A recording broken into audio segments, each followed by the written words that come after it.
Sahabat dan saudaraku, mari menggunakan waktu mempelajari firman Tuhan hari ini. Hari Jumat tanggal 24 April ini merupakan bagian pendalaman dari judul Peran Alkitab.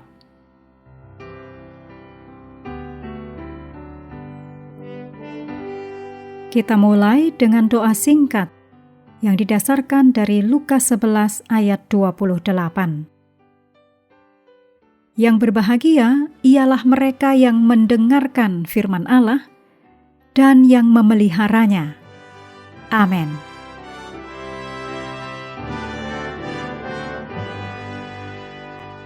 Pikirkan kembali kata-kata dalam 24 jam terakhir. Apakah kata-kata itu penuh kasih, baik, dan sukacita? Atau apakah kata-kata itu penuh amarah, jahat, dan buruk? Yesus berkata, karena yang diucapkan mulut meluap dari hati, yang ditulis dalam Matius 12 ayat 34. Kata-kata yang penuh amarah, jahat, dan buruk berasal dari pikiran dan perasaan yang penuh amarah, jahat, dan buruk. Pikiran dan perasaan ini sama seperti sampah. Ketika kita memiliki sampah di hati dan pikiran kita, sampah ini akan keluar melalui kata-kata kita. Ketika kita merasa lelah atau sedih, kita mengatakan hal-hal yang menunjukkan apa yang kita rasakan. Kemudian, kita sering merasa menyesal atas apa yang telah kita katakan. Ketika hati kita dipenuhi dengan kasih untuk seseorang, kasih itu memenuhi kata-kata kita. Dengan cara yang sama, firman Tuhan, Alkitab, berbicara tentang kasih Allah kepada kita. Kita dapat membaca tentang kasih ini kapanpun kita mau. Sungguh luar biasa. Berikut ini kutipan dari tulisan Ellen G. White, disadur dari Education, halaman 260. Banyak orang percaya bahwa Alkitab penuh dengan nasihat dan kebijaksanaan yang baik. Orang-orang ini mengikuti nasihat yang sesuai dengan kehidupan mereka dan kepercayaan populer pada masa itu.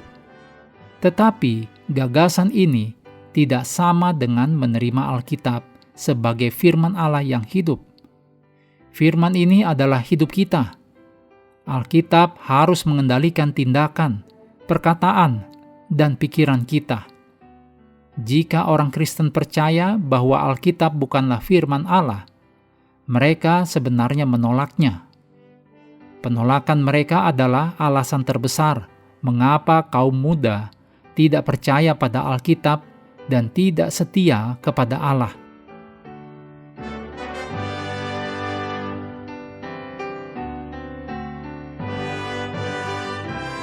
Berikut ini rangkuman dan penerapan hidup. Sepanjang minggu ini, kita diingatkan bahwa firman Tuhan adalah dasar utama hidup orang percaya. Sebagai pegangan supaya tidak tertipu, sumber kekuatan dalam menghadapi godaan, dan penuntun untuk hidup benar. Kita diajak untuk tidak hanya membaca, tetapi benar-benar menerima firman secara pribadi, merenungkannya setiap hari, dan hidup sesuai dengan kehendak Tuhan. Yesus menjadi teladan dengan selalu mengajarkan firman secara sederhana, jelas, dan penuh kuasa, serta menunjukkan bahwa hidup bergantung sepenuhnya pada Tuhan, baik untuk kebutuhan jasmani maupun rohani. Saat kita terus berpegang pada firman, berserah kepada Kristus, dan tidak fokus pada diri sendiri atau masalah, hidup kita akan diubahkan oleh Roh Kudus.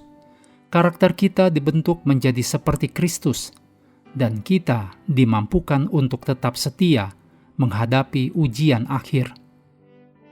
Karena itu, firman Tuhan harus dipelajari, dihafal, dibagikan, dan terutama dilakukan dalam kehidupan sehari-hari, supaya hubungan kita dengan Tuhan semakin dekat dan iman kita semakin kuat.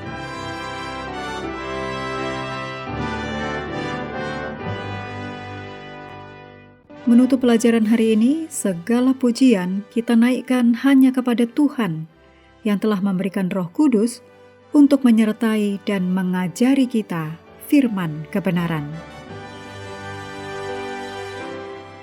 Terima kasih telah belajar bersama. Tuhan memberkati kita semua.